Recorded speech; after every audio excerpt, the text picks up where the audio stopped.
Bueno, la presentación busca de alguna manera ilustrar primero sobre cuál es el marco jurídico que en Chile ha permitido estos derechos exorbitantes del concesionario minero. Entonces, primero, hacernos cargo sobre el marco institucional chileno, que es un marco institucional que, como ya se señaló, tiene su origen en la dictadura, en el marco normativo generado por la dictadura militar, pero que en general tiene una orientación privatista sin precedentes en otros latitudes. En segundo lugar, poder compartir con ustedes también lo que ha sido el impacto de la gran minería en el norte del país, la que, sin perjuicio de que es una realidad ecosistémica muy distinta a la de Chiloé, sí es un territorio con una gran biodiversidad y que desde esa perspectiva se homologan, porque esa biodiversidad es la que ha sido amenazada por los proyectos mineros, también en los pueblos, en el caso de los territorios del norte del país, donde uno suele pensar que no existe biodiversidad porque lo que lo caracteriza es básicamente un ecosistema de desierto.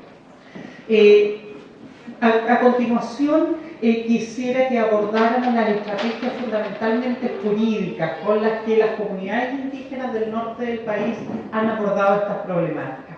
¿Y por qué por las estrategias jurídicas? Bueno, básicamente porque quien habla por formación o de formación es abogada, y en consecuencia esa es la estrategia con la cual yo he podido colaborar precisamente en la defensa de los territorios y del ejercicio de derechos por parte de las comunidades indígenas.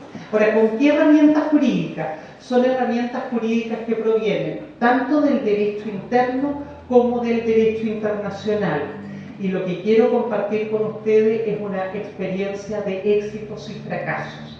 No en definitiva para desalentarlo, sino precisamente para que podamos evaluar lo robusta que son o no estas estrategias, o también cómo estas estrategias requieren de otras de estrategias complementarias que finalmente puedan efectivamente asegurar el éxito de nuestras reivindicaciones. Y ahí, evidentemente, la estrategia legal va de la mano de la estrategia política, de la estrategia de la movilización social. Finalmente, quisiera terminar con lo que han sido las herramientas que ha puesto el modelo a disposición de resolver los llamados conflictos socioambientales, y que, si bien parece una solución institucional, es decir, una solución jurídica que busca estrategias de salida, en la práctica la verdad que se han transformado en trampas. Me refiero a los acuerdos impactos-beneficios, a las ofertas de participación en los beneficios de la explotación, los llamados acuerdos negociados, que aparecen finalmente como una estrategia de salida y que busca precisamente contrarrestar aquellas comunidades que se oponen a la ejecución de estos proyectos, o que en definitiva buscan en las instancias judiciales un amparo a sus derechos porque entienden que hay incompatibilidad entre el ejercicio de los derechos que salvaguardan su sistema de vida y costumbre con lo que les pretende imponer el modelo extractivista. Con eso vamos a terminar esta presentación para poder entonces hacer una evaluación de estas herramientas e instrumentos. Entonces,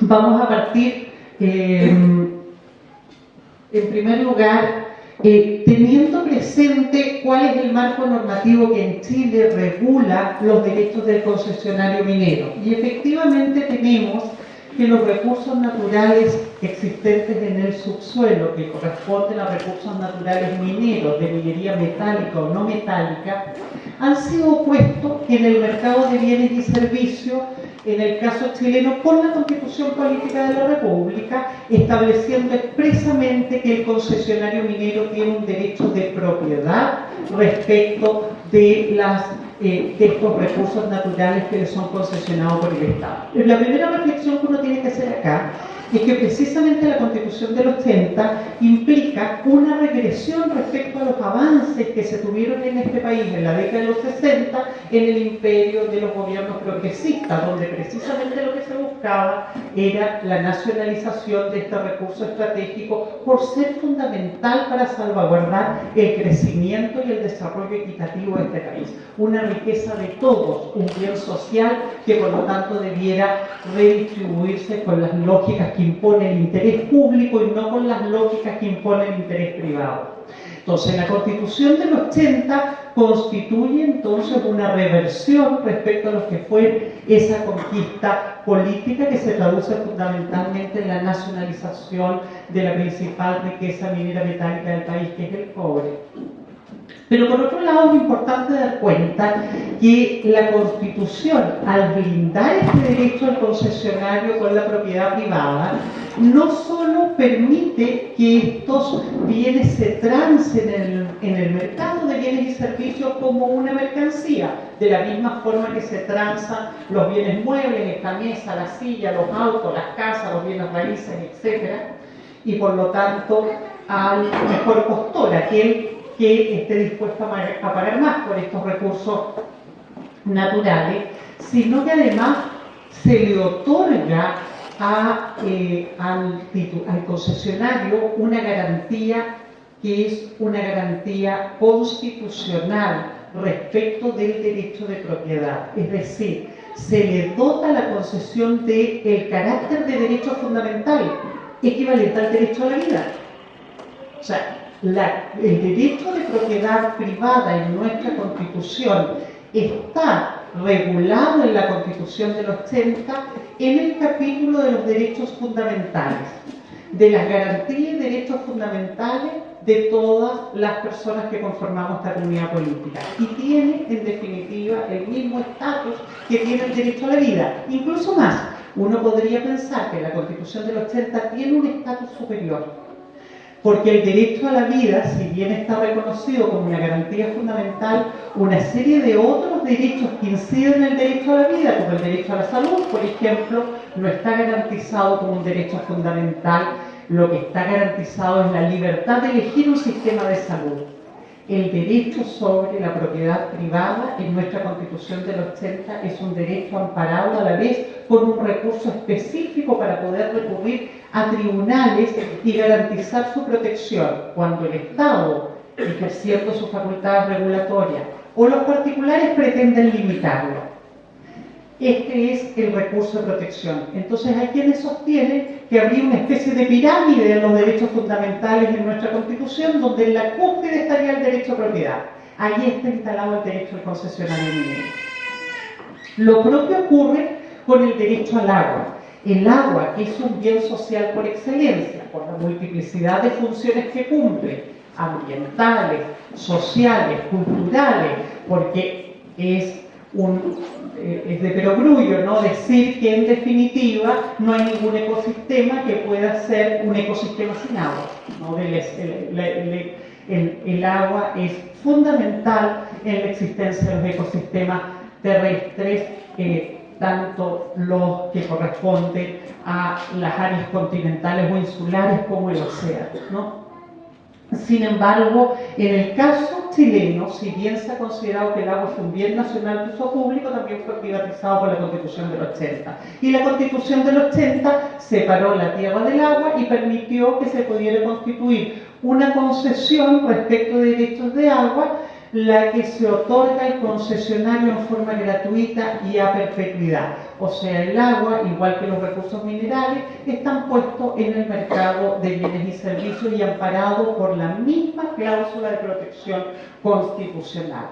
Posteriormente, año 1981, 1982 respectivamente, el Código de Aguas, el Código de Minería, la Ley Orgánica Constitucional sobre Concesiones Mineras, viene en definitiva entonces a regular esta garantía constitucional que en definitiva termina privatizando la industria minera y poniendo a disposición de la industria extractiva el agua, porque no hay prácticamente ninguna actividad industrial que pueda desarrollarse sin agua. De hecho, y en particular la actividad minera requiere grandes volúmenes de agua para el proceso de particularmente lixiviación del mineral, que es precisamente su separación de la roca donde se encuentra. Pero esto no es algo que se lo adjudiquemos solo a la dictadura. La verdad es que si bien el modelo es impuesto en tiempos de dictadura, la transición democrática y los gobiernos democráticos que han ido consolidándose en nuestro país en las últimas décadas han preservado intacto el modelo y lo han agudizado. Y es así como, con posterioridad a estas normativas, ha sido adoptada, por ejemplo, la Ley de Concesiones Geotérmicas, que permite, en definitiva, concesionar magma terrestre para efectos de poder generar concesiones para poder generar energía geotérmica que se produce con el efecto del calor de la Tierra. La Ley de Concesiones Geotérmicas, de igual forma que la Ley de Concesiones Mineras, disponen que el concesionario minero y el concesionario geotérmico se pueda hacer dueño, propietario privado de las aguas que encuentre durante el proceso de exploración y explotación de las aguas. En el caso de la minería, en definitiva, no hay ningún límite de caducidad a ese derecho de agua, ni tampoco está condicionado el aprovechamiento de esas aguas para fines del emprendimiento minero. Lo propio ocurre en el caso de las concesiones geotérmicas. Lo único que en el caso de las concesiones geotérmicas, finalmente hay un límite. ¿Y cuál es el límite? Que el derecho a aprovechamiento de agua dura mientras dure la concesión geotérmica, pero la concesión geotérmica puede tener un largo periodo, en definitiva, de tiempo que incluso puede ser de 99 años. Entonces, lo que hay finalmente es un otorgamiento por esa vía también de derechos de agua a perpetuidad, y es así como hay no pocos casos en los que uno puede especular que las exploraciones mineras o geotérmicas se hacen con el único fin de apropiarse de los derechos de agua que existen en ese territorio. Pero no solo en la Ley de Concesiones Geotérmicas, la Ley General de Pesca y Acuicultura responde efectivamente a este mismo modelo, y lo que hemos estado viendo entonces es que a través de esta ley de la Ley General de Pesca y Acuicultura lo que se hizo fue parcelar el mar y otorgar en definitiva cuotas de extracción que finalmente privatizan los recursos marinos, con el consiguiente perjuicio para los pescadores artesanales, para las comunidades indígenas de la zona costera, huilliches, las quenches y otras, en el extremo austral del país, pero también en definitiva en la zona norte, sin regulaciones respecto a la extracción indiscriminada de estos recursos, como sin regulaciones respecto en definitiva a el caso de la acuicultura, y ustedes han sido testigos y respecto de ello saben mejor de quién le habla.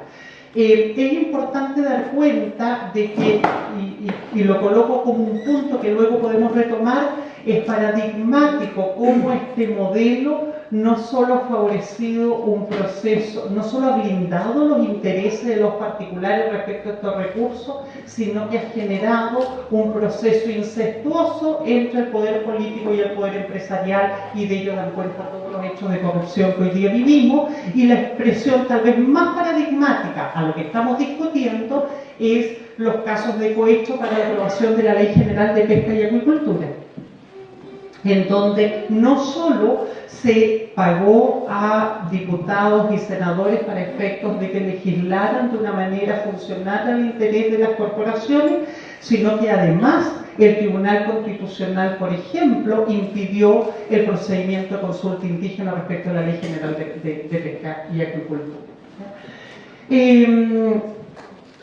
Otro punto que quisiera, sin embargo, hacer acá es que, así como el derecho de propiedad de los concesionarios tiene estas facultades exorbitantes por estar garantizado en el artículo 19 de la Constitución, donde están los derechos fundamentales, a este cuerpo, a este bloque constitucional a favor del concesionario minero le ha salido al camino otro bloque de derechos. Y el bloque de derechos que ha salido al camino son los tratados internacionales de derechos humanos, particularmente aquellos que le otorgan a los pueblos indígenas derechos sobre el territorio y sus recursos naturales. Y por eso es que en definitiva hoy día observamos en todos los conflictos ambientales que la única vía de límite, o una de las principales vías de limitación de estos derechos exorbitantes del concesionario minero está precisamente en el ejercicio de los derechos de los pueblos indígenas, reconocido a través de prácticamente todos los instrumentos internacionales en materia de derechos humanos, donde aparece respecto a los pueblos indígenas el reconocimiento, como he dicho, de derechos territoriales, pero también de la dimensión colectiva de estos derechos. Están reconocidos en el convenio 169, en los pactos de derechos humanos, el pacto de derechos civiles y políticos, el pacto de derechos económicos, sociales y culturales, en la convención para la eliminación de toda forma de discriminación racial, etc. Pero ¿por qué esto tiene rango constitucional? Porque de las pocas reformas que ha tenido la Constitución del 80, en el proceso de transición democrática, hubo una reforma que robusteció el bloque constitucional en materia de derechos humanos, y es el artículo 5º, inciso 2. ¿Ya? Y eso debiéramos tenerlo presente en nuestra estrategia. ¿Qué dice el artículo 5º, inciso 2? Dice que los tratados internacionales sobre derechos humanos ratificados por Chile y vigentes limitan la soberanía del Estado, y por lo tanto son indisponibles para el Estado o indisponible incluso para el Poder Constituyente. ¿Eso qué significa en la práctica? Que el Estado no podría aprobar ninguna norma, ni constitucional ni legal, que vulnere los compromisos internacionales contraídos en este instrumento. O dicho de otra forma, que todas las normas reconocidas en estos instrumentos se entiende que forman parte de la Constitución y complementan en definitiva la Constitución. Por eso que cuando litigamos estos derechos de las comunidades indígenas, lo hacemos a través del recurso de protección y en el marco del debate constitucional. Y yo diría que ahí hay, comillas, una estrategia que ha generado, en definitiva, incidencia en el debate. Hoy día, ¿qué es lo que se dice? Tenemos un problema de gobernabilidad porque se han judicializado los conflictos ambientales, como si como ciudadanos no tuviéramos el derecho de concurrir a los tribunales de justicia en una democracia a que se nos respeten nuestros derechos humanos, nuestros derechos fundamentales. Y lo que estamos ejerciendo entonces es en definitiva eso. Pero evidentemente esta misma característica que tienen los derechos de los pueblos indígenas lo tienen los derechos ambientales, y esta Constitución del 80 tiene una tremenda herramienta a través de la garantía de protección ambiental del artículo 19, número 8. De la mano de esta garantía constitucional del 19, número 8, que ha permitido efectivamente proteger los ecosistemas y de alguna manera limitar la extracción de recursos naturales en zonas de alto valor ambiental. El primer caso, a través del más emblemático, el caso del lago Chungará, en plena época de dictadura, permitió efectivamente que los llamados pozos altiplánicos, que eran 8 pozos de extracción de agua en el altiplano de lo que hoy día es la región de Arica-Parinacota, no se explotaran precisamente porque comprometían un ecosistema de protección, como es el caso de la laguna Chungará y las vegas limosfedales que ahí se encontraban. Hoy día tenemos casos bastante emblemáticos, como es el caso del tranque de Relave El Mauro, donde en base a la garantía de protección ambiental precisamente se ha logrado limitar los derechos de la industria extractiva. Ahora vamos a ver posteriormente hasta dónde esta estrategia de la judicialización y el reconocimiento judicial de derecho se traduce efectivamente en el ejercicio de derechos o impide que estos emprendimientos no sigan adelante cuando detrás de ellos se abre la posibilidad de una estrategia de negociación de estos derechos que debieran ser no negociables o irrenunciables, ¿no? Ahora, lo que para no ahondar en eso, pero sí dar cuenta que la garantía constitucional de protección ambiental implica normas que buscan la protección del medio ambiente. Una de ellas, la ley 19.145 del año 1992, que limita la exploración y explotación de aguas subterráneas que alimentan vegas y bofedales altoandinos en la primera y segunda región. Esta norma es exclusivamente para el norte del país. Sin embargo, hoy día un tema en debate es precisamente la necesidad de extenderlo a todos los humedales que cumplen funciones ecosistémicas relevantes, como sería, por ejemplo, los ñadis y tepuales en la isla de Chiloé. O sea, así como las vegas y bofedales del norte requieren protección, el ecosistema insular de Chiloé implica la protección de los ñadis y tepuales en una isla donde el agua viene de la lluvia y en donde se mantiene en la medida de que uno preserve la intangibilidad de aquellos que constituyen los reservorios naturales de agua, que son precisamente los humedales insulares, ¿ya?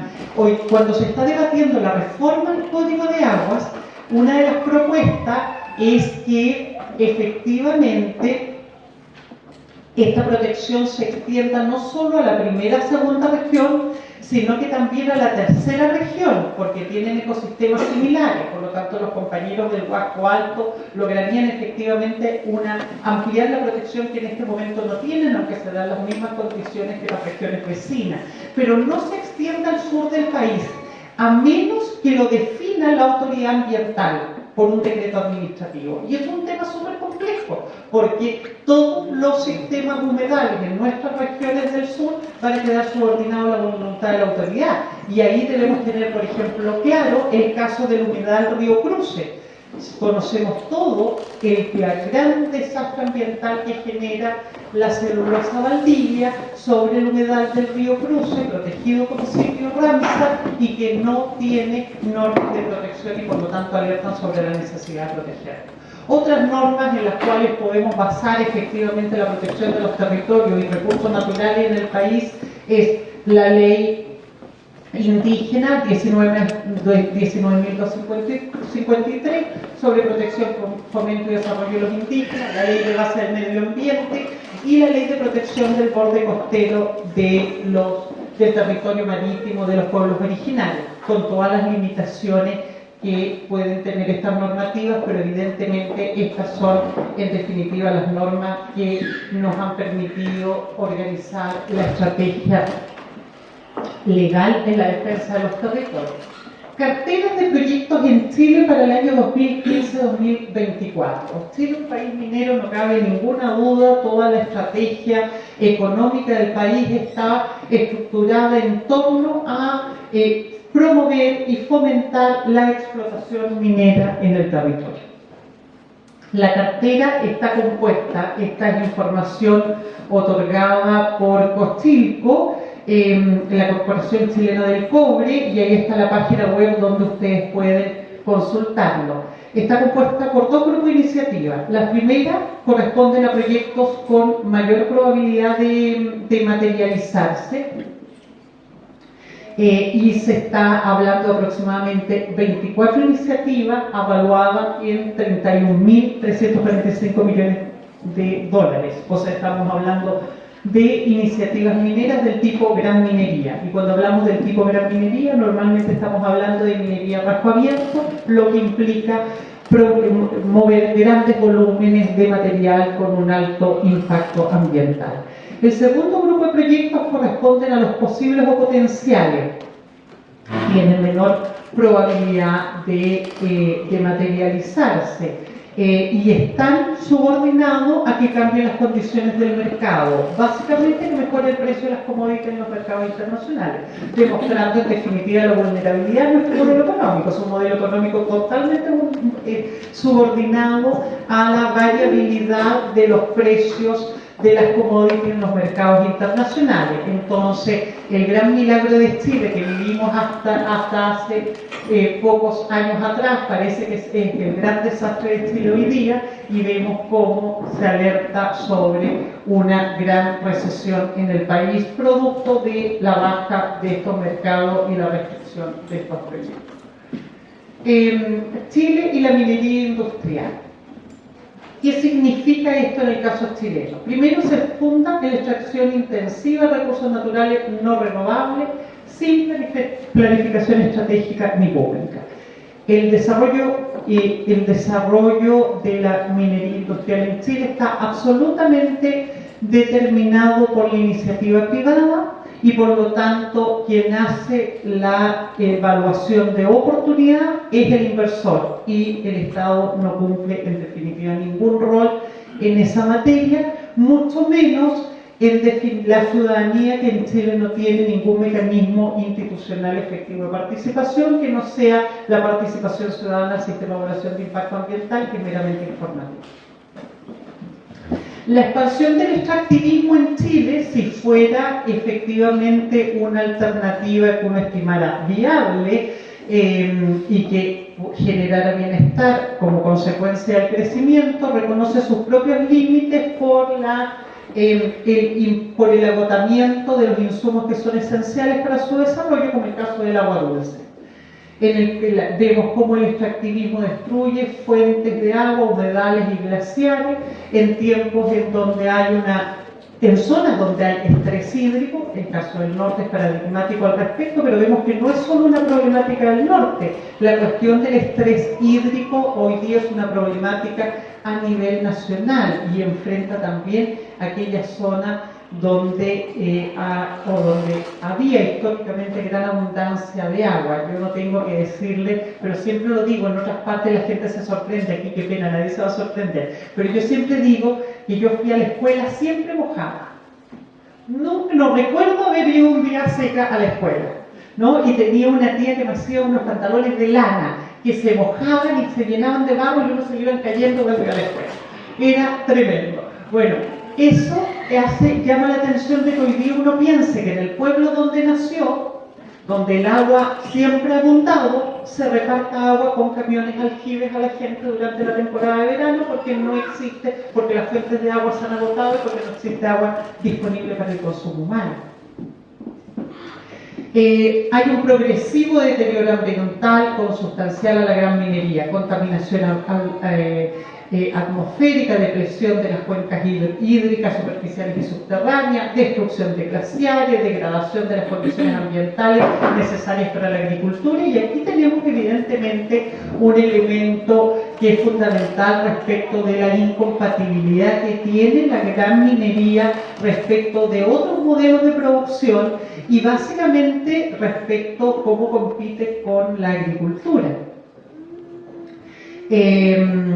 Lo que uno viene observando es una especie de acuerdo o de pacto entre la agricultura industrial y la minería industrial, que se resuelve en un acuerdo negociado. Y vamos a ver cómo, por ejemplo, en el caso del Huasco Alto, a propósito del proyecto minero Pascualama, incluso previo a que la autoridad le otorgara calificación ambiental al proyecto, la Junta de Vigilancia del Valle del Huasco, liderada por aquellos accionistas que tenían mayores derechos de agua en la cuenca y que correspondía a los agroindustriales, llegaron a un acuerdo negociado con la empresa por $60 millones, que finalmente implica compensar lo que podría ser la ganancia esperada de la industria agrícola en el territorio en el periodo de ejecución del proyecto minero. Pero evidentemente este acuerdo o este protocolo de acuerdo compensatorio favoreció a los industriales, pero evidentemente vulneró el derecho de todos los pequeños campesinos, particularmente de los campesinos indígenas. La minería entonces termina monopolizando la vocación de los territorios, porque allí donde hay minería no se hace viable ninguna otra actividad productiva que no sea la que desarrolla la que corresponde a la gran minería, se obstaculiza las actividades económicas alternativas, se rompen las prioridades locales.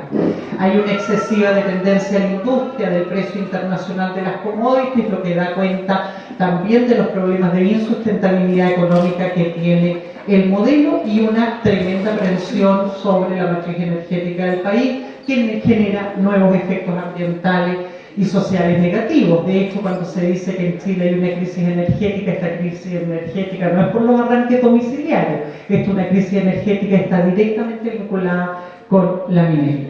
Yo quiero mostrarles, como les señalaba, la experiencia del norte, a partir de un caso que probablemente todos ustedes han conocido, al menos de referencia. Se dice, el sueldo de Chile es el cobre, y el sueldo de Chile nace de la segunda región de Antofagasta.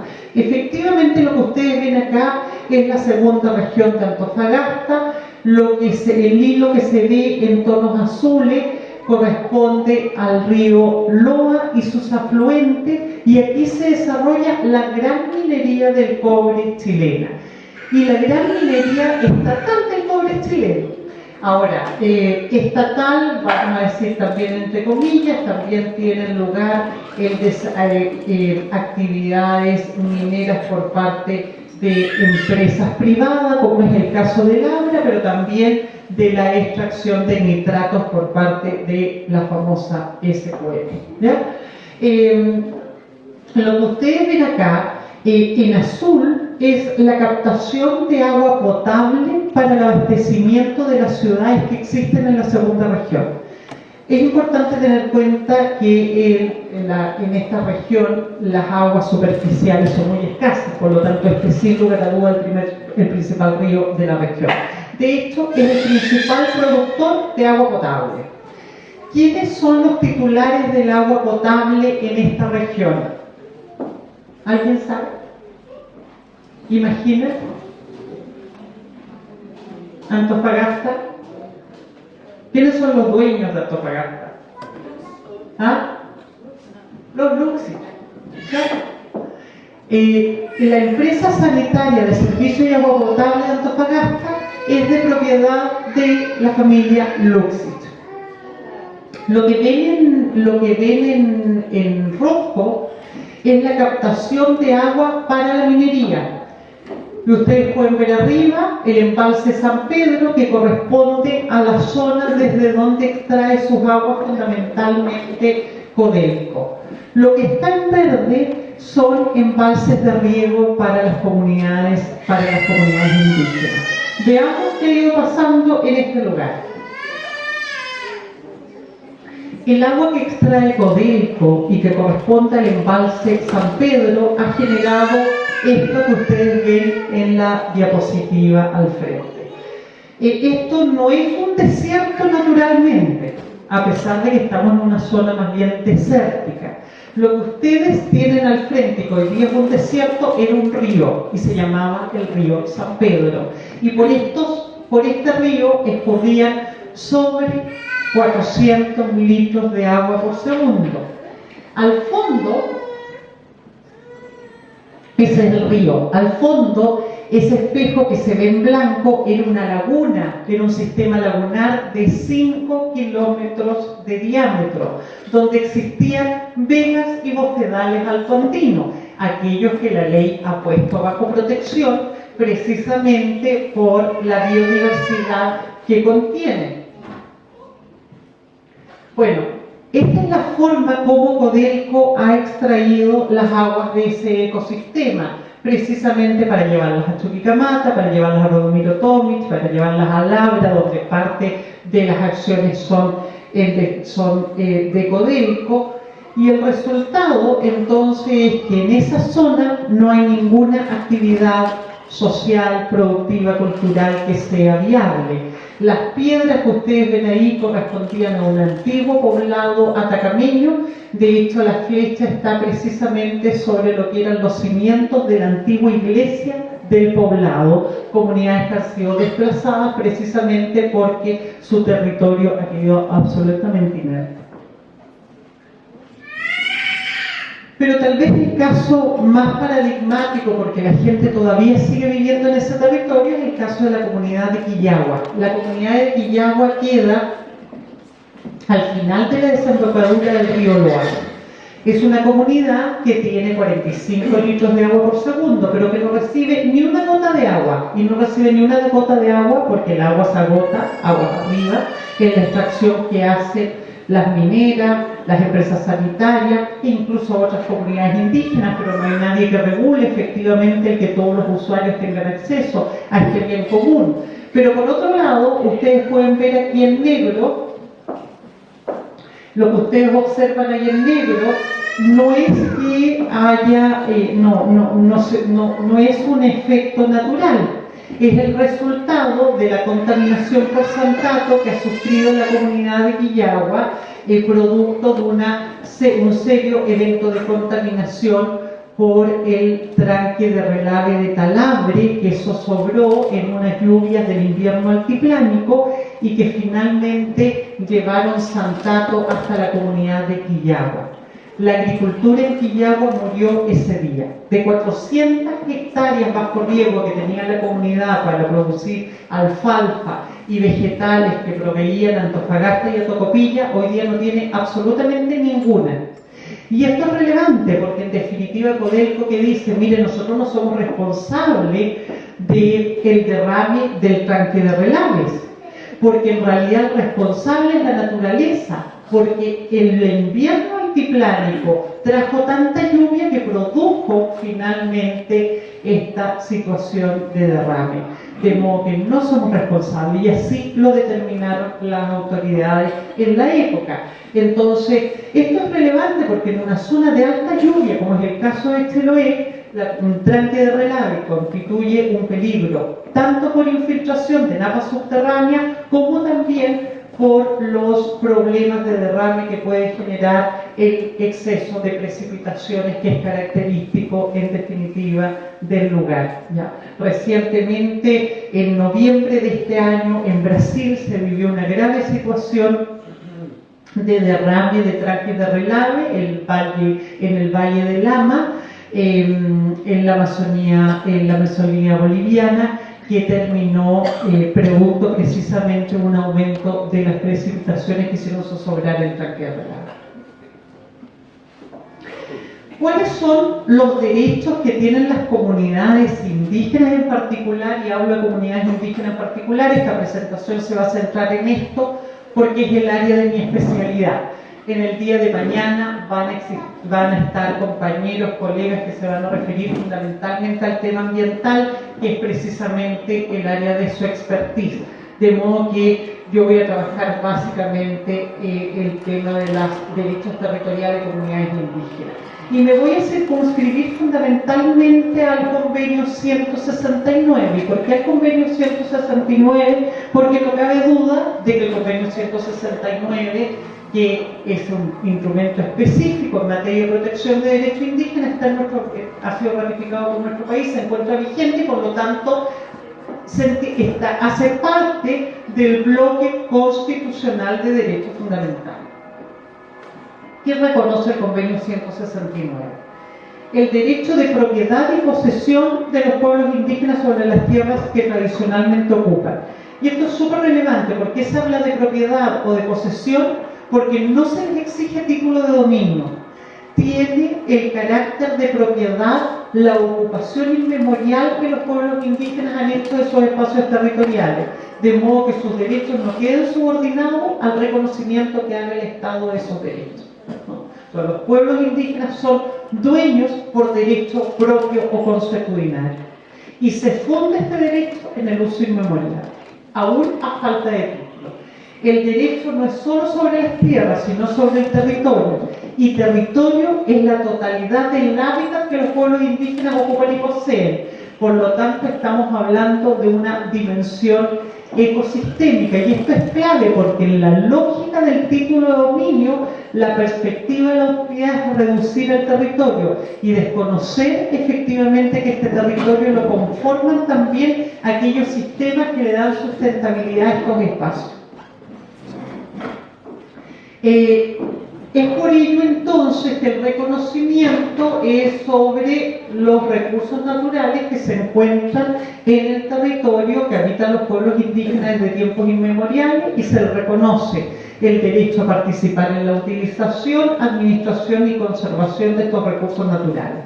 Sin embargo, en materia de recursos del subsuelo, el convenio 169 sigue la lógica de que los recursos del subsuelo, por ser estratégicos para garantizar el bienestar de todos quienes vivimos en una misma o compartimos una misma comunidad política, establece que en aquellos casos en que los derechos sobre el subsuelo pertenezcan al Estado, el Estado, al concesionarlos, tiene la obligación de reconocer el derecho de consulta de los pueblos indígenas, el derecho a participar en los beneficios de la explotación y el derecho a la indemnización por los daños que se le ocasionen, ¿ya? Vamos a analizar el alcance de estos tres derechos, sobre todo el alcance de la consulta. Ahora, cuando los pueblos indígenas, cuando se consultan los pueblos indígenas, la autoridad no queda vinculada por esa consulta. Y por lo tanto, lo que la autoridad puede actuar contra la voluntad de los pueblos indígenas. Y uno podrá decir, bueno, ¿qué importancia tiene la consulta en ese contexto? Y la verdad que ese es uno de los grandes de las grandes debilidades de este derecho de consulta que ha sido la base de gran parte de la estrategia de defensa del territorio. Sin embargo, la autoridad no tiene facultades, el que la autoridad no esté obligada o no esté vinculada por la decisión de las comunidades indígenas no implica que la facultad de la autoridad sea discrecional. La autoridad, cuando toma una decisión contra la voluntad libremente expresada de las comunidades indígenas, debe dar cuenta que ha hecho todos los esfuerzos por obtener el consentimiento, que ha actuado de buena fe y que en todo caso ha salvaguardado todos los derechos de las comunidades. Y por lo tanto la resolución de la autoridad debe ser una resolución fundamentada. Dentro de los derechos que deben ser salvaguardados está precisamente el derecho de las comunidades a establecer sus prioridades en materia de desarrollo. Ahora, hay un reconocimiento en el convenio 169 de un estándar superior a la consulta, o sea, de un caso en donde se requiere el consentimiento de las comunidades y en donde la voluntad de las comunidades es vinculante para la autoridad. Y son todos aquellos casos en los cuales la intervención en los territorios puede derivar en el traslado de la población. Aquí es importante tener presente, y vamos a volver sobre ese punto, que el sistema interamericano de derechos humanos ha sido explícito en señalar que cuando los proyectos mineros son del tipo gran minería, o sea, estamos hablando de megaproyectos en donde el sistema de vida y costumbre de los pueblos indígenas sea así inviable como cuando se afectan de modo sustancial sus recursos hídricos, el estándar es el del consentimiento previo, libre e informado, y por lo tanto la voluntad de la comunidad es vinculante. Entonces, cuando hablamos de minería industrial en general, existe consenso de que se requiere un estándar superior, cuestión que está lejos de ser aceptada en definitiva en Chile. Los órganos internacionales de protección de derechos humanos han fijado estos estándares. En primer lugar, han sido explícitos en señalar que las actividades económicas que se realizan o promueven en los territorios indígenas no pueden o no deben comprometer las actividades productivas que son propias de los pueblos indígenas. Y aquí yo quiero referirme a un caso que es tal vez el que me parece más relevante, es el caso Apirana-Mahuika con Nueva Zelanda, y que puede ser relevante para el caso de Chiloé. Nueva Zelanda es un territorio, es un país que tiene la característica de que es un territorio insular, y que el territorio indígena está en un territorio insular. En el caso de Nueva Zelanda, el pueblo maorí ha establecido su relación con la corona y posteriormente con el Estado neozelandés a través de un tratado es el Tratado de Huantangi, que regula las relaciones entre el Estado y los pueblos indígenas. En base a ese tratado se ha reconocido el derecho al territorio y a los recursos naturales del pueblo, maorí, tanto de los recursos del suelo como del subsuelo y del territorio marítimo. Ahora, si nosotros pensamos en la realidad chilena, la verdad que la ley que reconoce el territorio marítimo de los pueblos originarios impone al Estado la obligación de demarcar ese territorio y restituir a los pueblos indígenas hasta la línea de las 12 millas, o sea, estamos hablando 7 millas más adentro de lo que ha sido reconocido a los pescadores artesanales. Por lo tanto, sigue una lógica de territorio más acorde a la totalidad del hábitat. O sea, hay un explícito reconocimiento por parte del Estado de Chile que podríamos homologar al reconocimiento que ha hecho Nueva Zelanda respecto a derechos territoriales sobre el mar territorial respecto al pueblo maorí. Bueno, en este caso, el pueblo maorí impugnó la Ley General de Pesca y Acuicultura que promovió el Estado de Nueva Zelanda.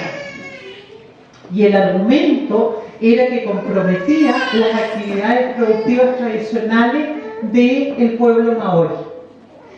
El pueblo maorí desarrolla actividades industriales en su territorio y ha establecido o ha fijado estándares ambientales que lo hagan compatible con su propio sistema de vida y costumbre. El Tribunal de Huantangi, conociendo de este...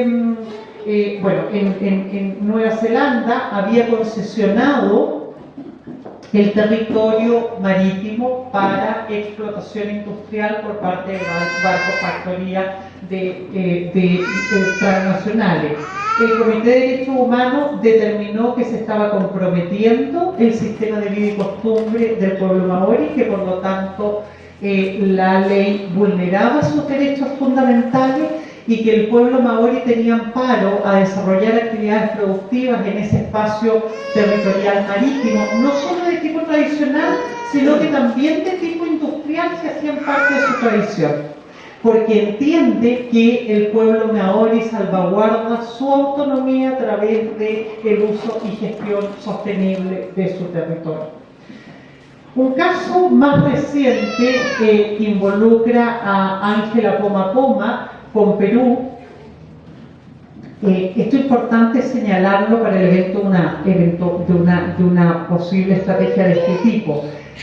Ángela Poma Poma es lideresa integral de una comunidad indígena. El Comité de Derechos Humanos, sin embargo, pide que siempre comparezca una persona natural, por lo tanto comparece una persona natural y además la persona colectiva. Ángela Poma Poma, en este caso, estaba su territorio afectado por un megaproyecto minero extractivo de cobre, oro y plata. Afectaba fundamentalmente los recursos hídricos, en particular las vegas y bosquedales altoandinas, un sistema altoandino similar a los que existen en el norte del país.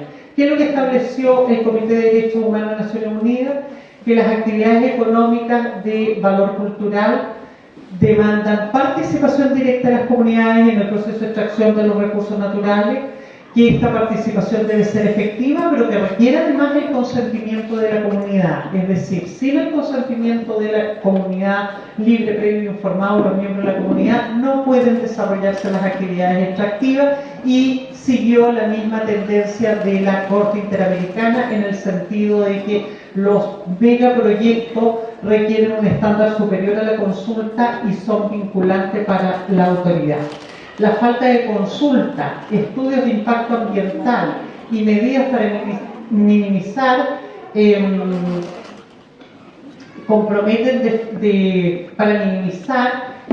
hacen imposible seguir adelante con la actividad, ya que comprometen de manera sustantiva el modo de vida de la cultura, y en este caso efectivamente se suspendió el proyecto.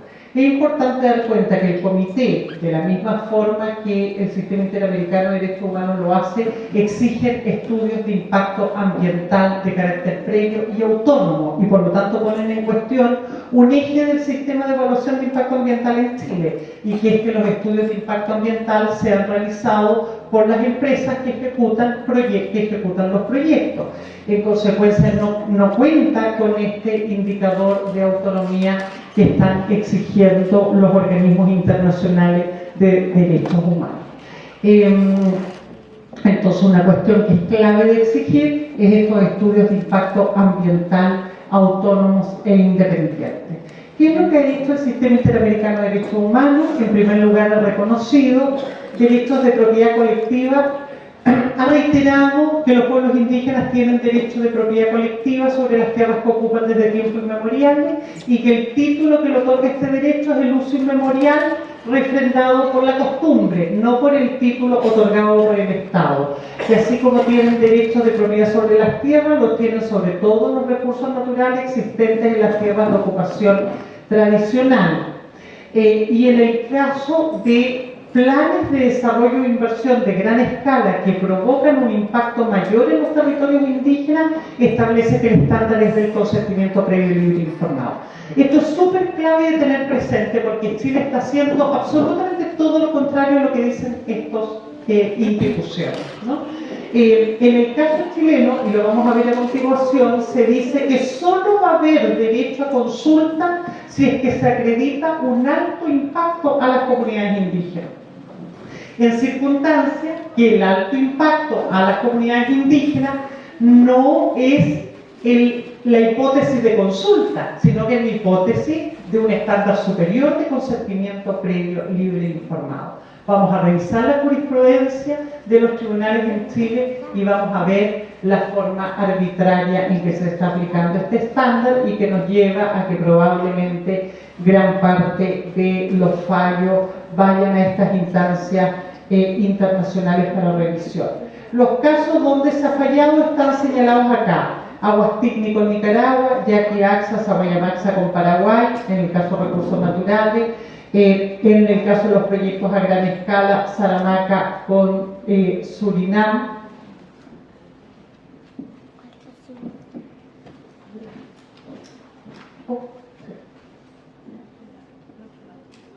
Se cansó. Sí, se privó como Chiloé. ¿Qué hacemos? Ah, ahí está. No, me pasé.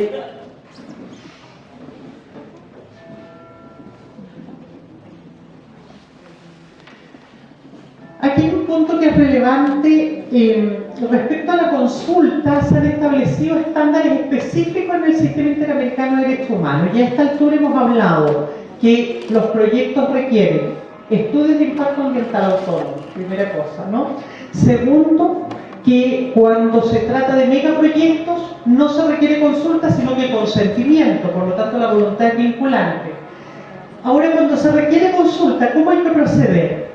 Pero cuando se requiere consulta, lo primero es que la consulta debe ser hecha de buena fe, y por lo tanto a través de procedimientos culturalmente adecuados, destinados a llegar a acuerdo con la gente. Es decir, que la gente pueda incidir en la toma de decisiones, y que por lo tanto pueda cambiar también, puede incidir en la decisión que va a tomar la autoridad, que no venga la autoridad con la decisión blindada políticamente.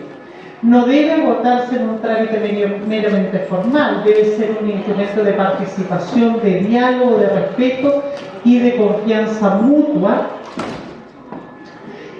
a través de que se realiza con información que se recoge en estudios de evaluación de impacto ambiental independientes y autónomos. Ahí tenemos lo de la incidencia social. Pero el punto que quería hacer de que en el marco de la buena fe se entiende que el Estado falta a la buena fe cuando tolera estrategias que están destinadas a afectar o a desintegrar la cohesión interna de las comunidades, o sea, las prácticas de división. Y lo más normal en este tipo de proyectos es que se generen prácticas de división. ¿Y cuál es la forma a través de la cual se llevan adelante estas prácticas de división? Es comprando a la gente. O sea, si estamos hablando de un proyecto que pretende invertir por sobre los 3.000 millones de dólares, poner 100 millones de dólares sobre la mesa es muy fácil. Y con 100 millones de dólares sobre la mesa se compran un montón de voluntarios. Entonces, los intentos de dividir, de socavar la cohesión interna de la comunidad por vía de la entrega de regalos, de dávidas, de compras, de compensaciones, es una forma a través de la cual se vulnera esta buena fe. Se dio en el caso Sarellaco con Ecuador, donde la empresa Petrol Ecuador había llegado a acuerdos con una parte de la comunidad Sarellaco que se encontraba aguas abajo en el río. Y bueno, todo el diálogo se realizaba con esa comunidad y las comunidades que se oponían quedaron marginadas del proceso.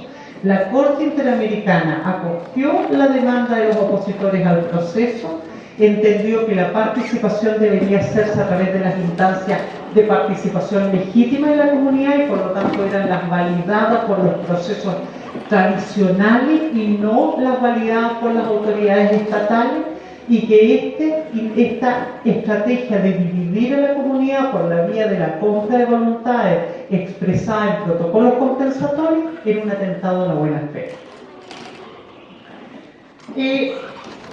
El relator Anaya se ha referido fundamentalmente a las negociaciones, y me refiero a esto porque uno podría decir, entonces no hay negociaciones, ¿no? Pero las negociaciones están, y hay efectivamente algunos, el relator Anaya, por ejemplo, en su informe en el año 2013, se pronunció específicamente respecto a las negociaciones directas entre las empresas extractivas y los pueblos indígenas, y dispuso que los pueblos indígenas, en virtud de su derecho a la libre determinación, son libres de entablar negociaciones directamente con las empresas si así lo desean. Tales negociaciones deben seguir a las mismas condiciones de la consulta con los estados: buena fe, instituciones representativas, procedimientos adecuados, el diálogo con los pueblos indígenas por conducta de sus representantes, respetando sus propios procesos y toma de decisiones. Y yo diría que acá encontramos el mayor talón de Aquiles del proceso de reconocimiento de derechos indígenas. ¿Dónde está el talón de Aquiles legal? En que precisamente el artículo 15, inciso segundo del convenio 169, dice que los pueblos indígenas tienen derecho a la consulta y en todo caso a la participación en los beneficios.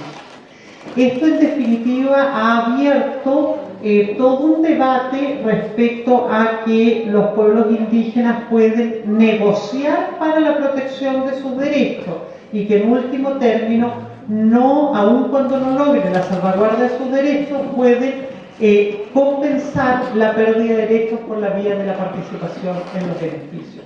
Y esto se ha traducido en la división al interior de las comunidades indígenas, la intervención de mediadores, personas naturales y consultoras que han encontrado aquí una tremenda oportunidad de negocio y ha fragilizado precisamente el ejercicio de los derechos humanos por parte de los pueblos indígenas. Ahora, la cuestión se pone más compleja, sobre todo cuando se basa en el principio de libre determinación de los pueblos indígenas, cuando esta supuesta libre determinación compromete los derechos de otros titulares de derechos indígenas y no indígenas, como por ejemplo cuando se afectan los recursos hídricos que fluyen más allá de los territorios indígenas. Uno podría pensar que un pueblo indígena pueda consentir en su extinción, pero no puede consentir en que por la vía del ejercicio de su libre determinación se comprometan en definitiva derechos que son esenciales para el medio ambiente, cuando este medio ambiente además es un ecosistema compartido con otros sujetos de derecho. Los desafíos de la negociación, según Anaya, es la mitigación de los desequilibrios de poder, el empleo de mediadores independientes. Ya alertamos sobre lo que ha significado los mediadores independientes. Después de este informe proliferaron los mediadores independientes, sobre todo en el norte del país. Los compañeros que vienen de allá pueden dar clara fe de esa situación. Financiación, asistencia técnica, asesoramiento independiente, elaboración de procedimientos estandarizados para la obtención de información por los pueblos indígenas sobre los riesgos y beneficios de los proyectos extractivos. Y carácter previo a la autorización por el Estado o a que la empresa realice cualquier actividad relacionada con el proyecto. Yo diría que así como ha sido súper complejo la postura del relator Anaya en términos de que los derechos de los pueblos indígenas son negociables, la forma en que se sugiere ha sido el que estos procesos pueden ser previos a la autorización por parte del Estado de la licencia ambiental o social a los proyectos. Porque lo que dicen los instrumentos internacionales es que el Estado es el garante de este proceso, y el Estado es el garante de este proceso porque es el único ente sometido a fiscalización política. Este no es un debate de cuestiones privadas, es un debate de cuestiones públicas, y por eso el Estado debe estar presente. Lo que aquí se ha planteado evidentemente no requiere, lo que aquí se ha planteado evidentemente constituye un mecanismo súper complejo desde la perspectiva del ejercicio de derechos fundamentales. ¿En dónde se funda? Se funda en un modelo que tiene como sus principales, su caso más paradigmático en el caso de los acuerdos de impacto-beneficio de Canadá. Y aquí yo quiero contrastar la experiencia canadiense con la neozelandesa, porque cuando hablamos de la experiencia neozelandesa, hablamos de un tratado que establece que los pueblos indígenas son soberanos sobre las tierras y los recursos naturales, y que por lo tanto tienen derecho a gestionar de un modo acorde con su condición étnica y con el sistema de vida y costumbres que sostiene esa identidad diferenciada. En el caso de Canadá, más bien lo que hay es un reconocimiento de derechos sobre la base de estos acuerdos negociados con las empresas que implican otorgar una cantidad de dinero en compensación. No obstante eso, hay que dar cuenta que no todos los acuerdos de impacto-beneficios se han traducido en compensaciones de dinero, también el reconocimiento de territorio, pero lo que no hay es autogestión indígena sobre los recursos naturales, a diferencia del caso de Nueva Zelanda. O sea, en el caso de Nueva Zelanda hay autogestión indígena en los recursos naturales, que finalmente se traduce en garantizar la no injerencia en sus territorios. En este caso se autoriza la injerencia en el territorio a cambio de compensaciones territoriales y económicas. Los tratados, en el caso canadiense, tratan sobre acceso indígena a los lugares de faena para actividades tradicionales, capacitación en el empleo, oportunidades laborales en los distintos estamentos de las actividades productivas, oportunidades comerciales para la comunidad en la provisión de servicios vinculados a la explotación, protección ambiental del territorio, beneficios financieros para las comunidades, mecanismos para la implementación de los acuerdos y resolución de los conflictos a que den lugar. Aquí hay varios ejemplos que van mostrando cuáles son los antecedentes legales de estos acuerdos de impacto-beneficio, y me parece importante tenerlo presente porque en Chile se han realizado varios estudios promovidos desde el Estado tratando de traer al caso chileno este modelo canadiense. Y este modelo canadiense evidentemente es un mecanismo de enajenación de los territorios. Y en el caso canadiense lo que ha dado cuenta es en el impacto más directo sobre el sistema de vida y costumbres de la comunidad ha sido, por una parte, los daños ambientales, pero sobre todo la desesperanza de las comunidades, que hoy día tienen los más altos índices de suicidio y alcoholismo que existe en el estado de Canadá, y sus condiciones de vida no han mejorado sustancialmente. Acta de operación en el marco de la explotación del petróleo. En Canadá se han aplicado estos mecanismos. Hay jurisprudencia de los tribunales que se ha referido a esta materia, y más que profundizar en ello, la quiero dejar como material que ustedes puedan consultar una vez que puedan verse enfrentados a situaciones de estas características. Canadá ha hecho algo que parece interesante y que es precisamente reconocer los tratados históricos que los pueblos indígenas suscribieron con la corona como base para el reconocimiento de sus derechos sobre tierra y el subsuelo, pero en la práctica el mecanismo institucional de reconocimiento de esos derechos territoriales que se funda en los tratados es el acuerdo impacto-beneficio. Cuando ha habido tratados se observa un mayor reconocimiento de derechos territoriales.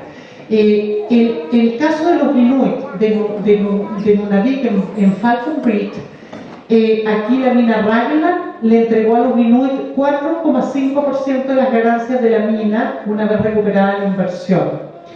Tenemos ahí otro caso donde la empresa se comprometió a dar capacitación y a pagar un royalty del 5 y del 3% respectivamente. Estas cifras importantes tenerlas en consideración porque son las que empiezan a salir cuando se dan los conflictos socioambientales, y aquí la danza de millones es total, ¿no? O sea, hay más de algunos a las que les empiezan a brillar los ojos cuando estamos hablando de la participación en los beneficios y por lo tanto en estos royalties. Pero por eso es importante tal vez hacer memoria sobre las diapositivas que vimos al inicio. Hay que pensar en que si uno finalmente se va a seducir por este mecanismo, tiene que preparar sus maletas y salir por el puente del canal de Chacán.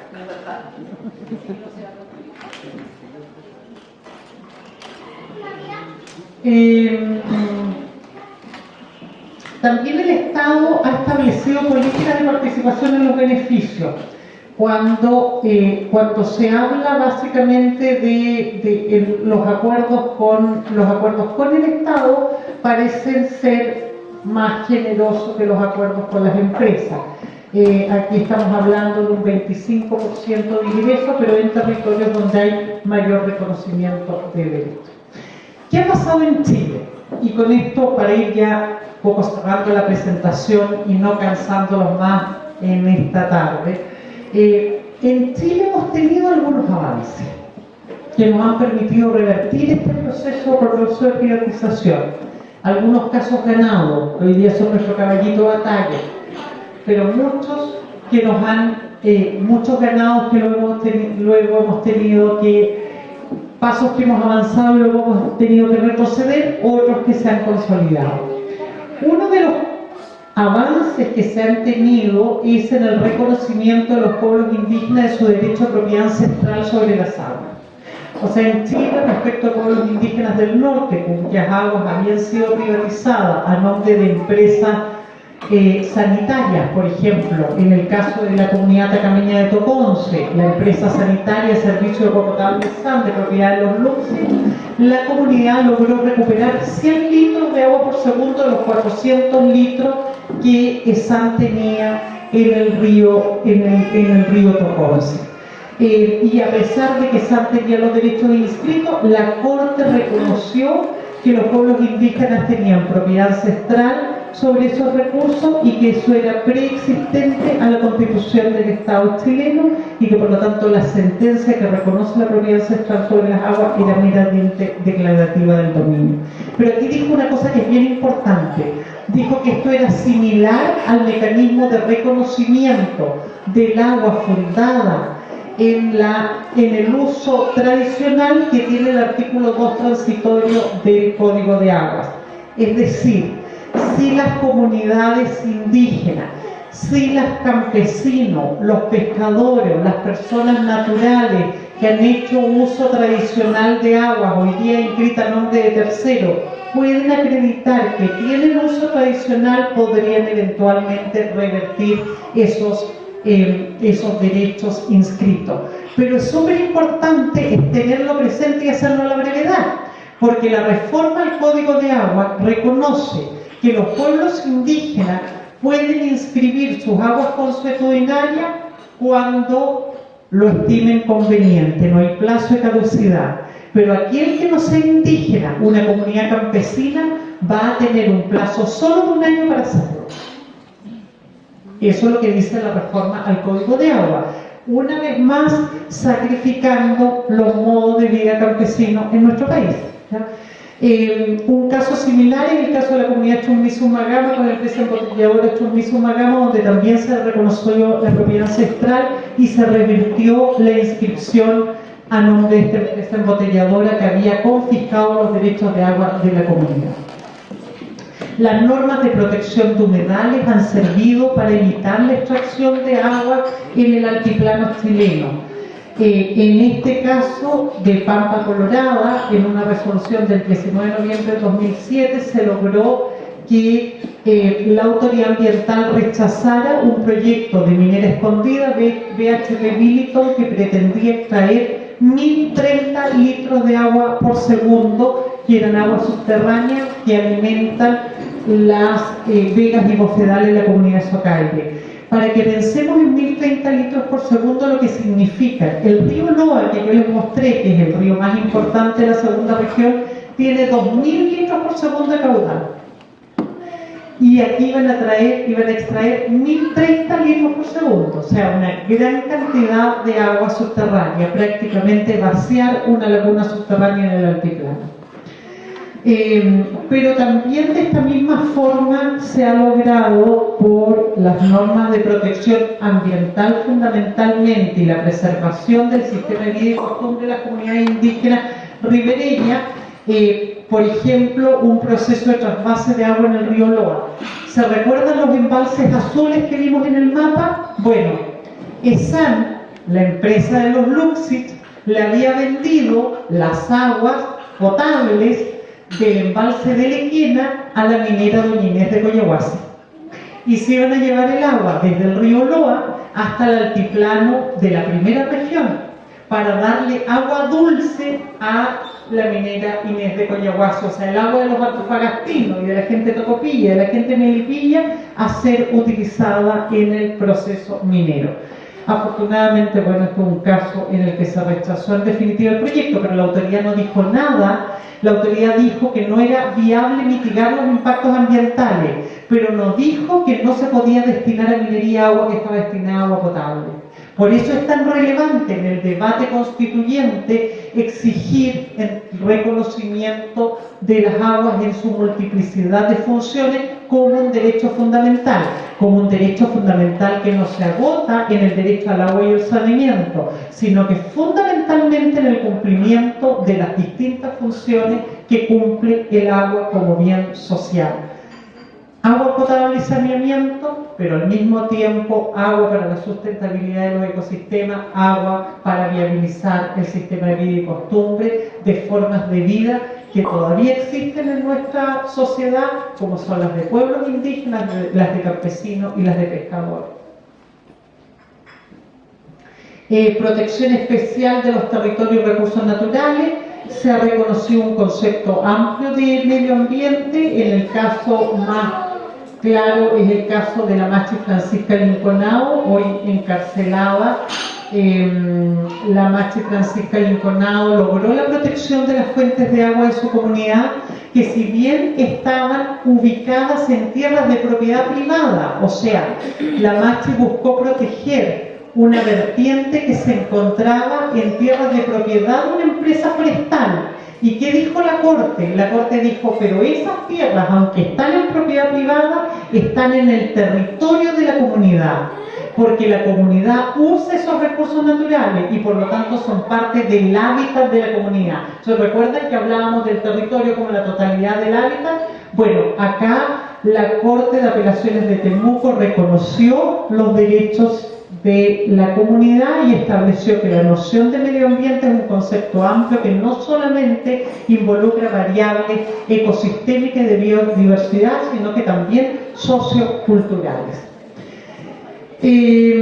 La consulta indígena en nuestro país, y aquí quiero señalar que aquí es donde nosotros podemos ver la presión de la industria extractiva y del Estado respecto a los tribunales de justicia. Acá es donde estamos viendo la falta de autonomía de los tribunales.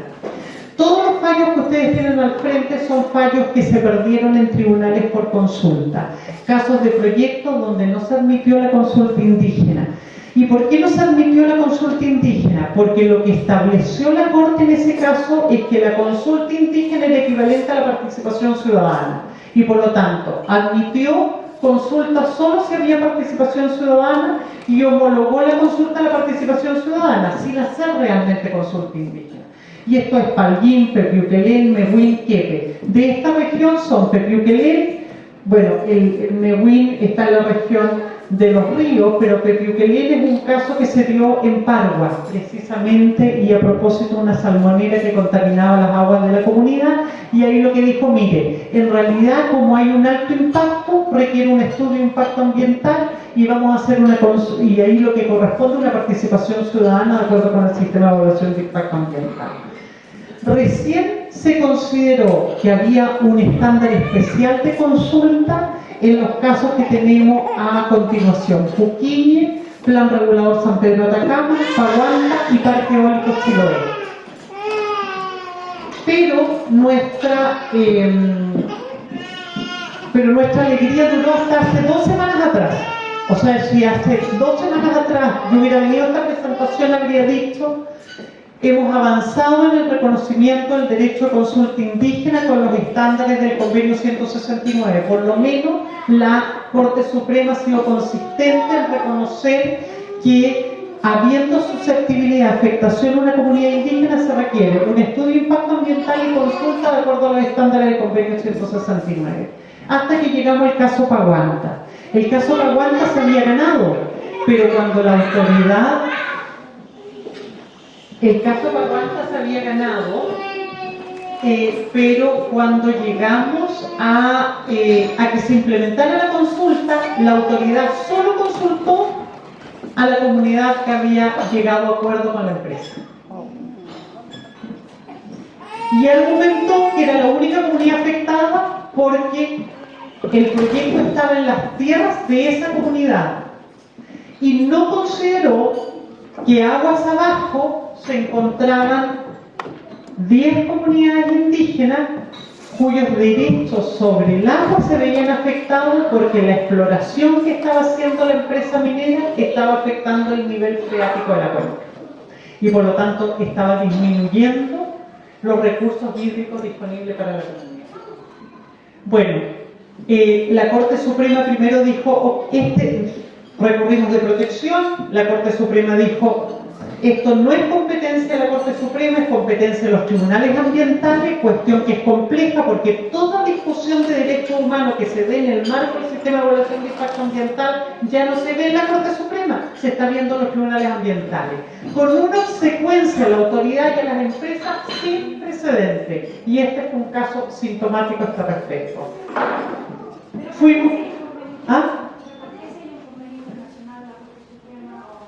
Bueno, porque ahí uno observa cómo se da la presión política, porque la Corte Suprema, y uno podría decir en un país con tradición legalista, la Corte Suprema había terminado aceptando que había un convenio internacional. Incluso más, en Chile se celebró en 2013 la Cumbre Iberoamericana de Jueces. Y si ustedes buscan en internet la Cumbre Iberoamericana de Jueces, dice explícitamente que hay un instrumento internacional que Chile está obligado y orienta a todos los jueces de Iberoamérica a decir, apliquen estos estándares. Y la Corte Suprema hoy día este es el último fallo del ministro Pierri, ministro que viene del Consejo de Defensa del Estado, que durante toda su carrera funcionaria fue obsecuente a salvaguardar los intereses estatales, y el último fallo redactado es este. Lo grave de este fallo que dice, este recurso de protección no se puede acoger porque la comunidad no ha podido acreditar que hay impacto sobre sus aguas. Entonces lo que dice, miren, no procede la consulta indígena si usted no me prueba en sede judicial el impacto ambiental que está argumentando, en circunstancias que lo que dice el convenio 169 es que la consulta debe ser previa cuando hay susceptibilidad de impacto para prevenir impactos. Entonces ahí tenemos evidentemente una situación compleja. Otro punto donde los tribunales han sido súper reaccionarios es en la oportunidad de la consulta. La consulta debe ser previa y por lo tanto debe ser previa a los impactos y no como se señala en el caso Paguanta, pero lo que han dicho en definitiva los tribunales internacionales es que debe darse en todas las fases del proyecto y eso incluye la fase de concesión, es decir, todas las concesiones que se dieron en Chiloé debieron haber sido consultadas. El procedimiento, la ley orgánica sobre concesiones mineras debe contemplar un procedimiento de consulta en fase de concesión. Hoy día no lo considera. La única manera que yo tengo de oponerme una concesión minera es ser concesionario con mejor derecho, o si no, no me puedo poner. Nadie puede reclamar una concesión minera y no hay procedimientos de consulta en una concesión minera, mucho menos en fase de exploración. Este es el caso del proyecto El Morro en el territorio de la comunidad de Ayita de los Huascoaltinos, en el Valle del Huasco, y este es el túnel que construyeron en fase de exploración para que uno pueda dimensionar el nivel de impactos que se pueden llegar a generar en esa fase donde normalmente no se hacen estudios ambientales, estudios de impacto ambientales, se hacen solo declaraciones de impacto ambientales, no se consulta y la Corte Suprema reiteradamente ha dicho que no hay susceptibilidad de afectación porque define la susceptibilidad de afectación considerando la magnitud de la afectación. Pero cuando uno además le prueba la magnitud de la afectación, hace caso omiso de la magnitud de la afectación, porque lo que se está dando es precisamente una presión política sobre los tribunales.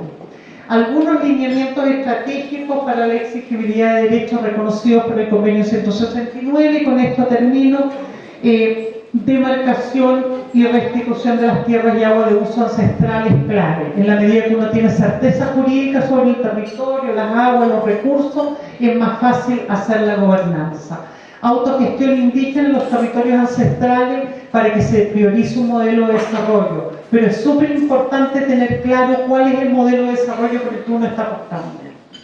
Porque si las comunidades no tienen claro cuál es el modelo de desarrollo porque esa apuesta, finalmente son reactivas a un proceso que termina comprando sus voluntades. Instauración de mecanismos apropiados de consulta, consentimiento previo libre e informado, estudios de evaluación de impactos ambientales autónomos y prevenidos de impacto. Cuando fuera aceptado por las comunidades indígenas, con el consentimiento, participación en los beneficios de la explotación, en todo caso compensación justa y equitativa por los daños que se generen y buscar alternativas limpias para un desarrollo sostenible, como sería el uso de agua desalinizada, energías limpias y sustentables, y crecimiento controlado en el evento de que se estime la viabilidad de estos proyectos. ¿Cómo podría estimarse la viabilidad de estos proyectos?